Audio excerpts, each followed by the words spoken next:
पश्चिम बंगाल में बीजेपी सरकार बन चुकी है। शुभेंदु अधिकारी सीएम पद की शपथ ले चुके हैं। मंत्रियों ने भी शपथ ली, लेकिन 4 मई को ही तमिलनाडु में नतीजों के ऐलान के बाद अभी तक सरकार का रास्ता साफ नहीं दिख रहा है। थलपति विजय की पार्टी सबसे बड़ी पार्टी होने के बावजूद अभी तक सरकार नहीं बना पाई है।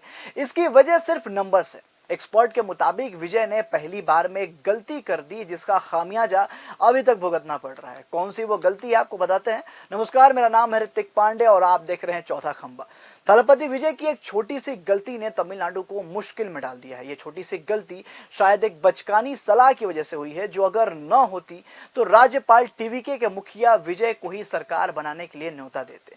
ये बात पॉलिटिकल एक्सपर्ट एस गुरुमूर्ति ने कही है। यही बात डीएमके ने भी दोहराई है। डीएमके नेता टीकेएस एलन गोवन ने कहा कि विजय पहले तो राजनीतिक दलों का समर्थन जुटाए, फिर राज्यपाल के पास जाकर सरकार बनाने का दावा करें। एलन गोवन ने कहा कि विजय अगर अपनी 107 सीटों के साथ राज्यपाल के पास जाते तो शायद बात बन जाती, राज्यपाल उन्हें सरकार बनाने के लिए बुला लेते, लेकिन वो किसी और पार्टी यानी कि कांग्रेस को साथ लेकर गए। इससे उनकी पार्टी की संख्या 112 हो गई, लेकिन बहुमत से अभी भी पीछे थी। ऐसे में गवर्नर बिल्कुल ये कहेंगे कि उनके पास बहुमत नहीं है। वैसे अगर विजय अकेले राज्यपाल के पास जाते तो वे उन्हें सबसे बड़ी पार्टी के रूप में सरकार बनाने के लिए बुलाते, बाद में सदन में अपनी ताकत साबित करने को कहते। अब जब उन्हें कुछ ही पार्टियों का समर्थन मिला है तो राज्यपाल जाहिर तौर पर पूर्ण बहुमत का इंतजार करेंगे। आपको बता दें कि विजय की पार्टी तमिल वेत्री कागजम यानी कि टीवीके ने हालिया चुनाव में 108 सीटें जीती हैं। इनमें भी विजय ने 2 सीटों से चुनाव लड़ा है, तो टीवीके के पास सरकार बनाने के लिए कुल 107 वोट ही हैं। कांग्रेस के 5 विधायकों का समर्थन भी उसे हासिल है, लेकिन फिर भी 6 से 7 वोट कम पड़ रहे हैं। ऐसे में तमिलनाडु में बहुमत का आंकड़ा फंसा हुआ है। राजनीतिक विश्लेषक एस गुरुमूर्ति का कहना है कि ये पूरा मामला टीवीके के सलाहकारों की वजह से गड़बड़ा गया है।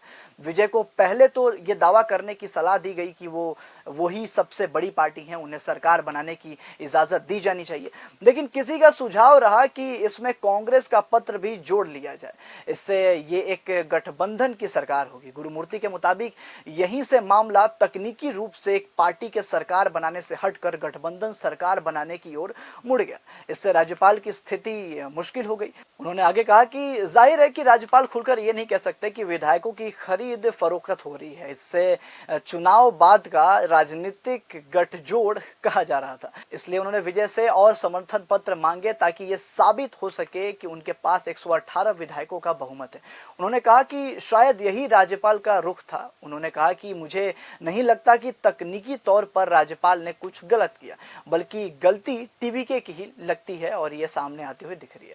हालांकि गुरुमूर्ति का मानना है कि अंत में विजय ही तमिलनाडु के मुख्यमंत्री बनेंगे, क्योंकि कांग्रेस और भारतीय कम्युनिस्ट पार्टी यानी कि सीपीएम जैसी पार्टियां उनके समर्थन में मजबूती से खड़ी हैं।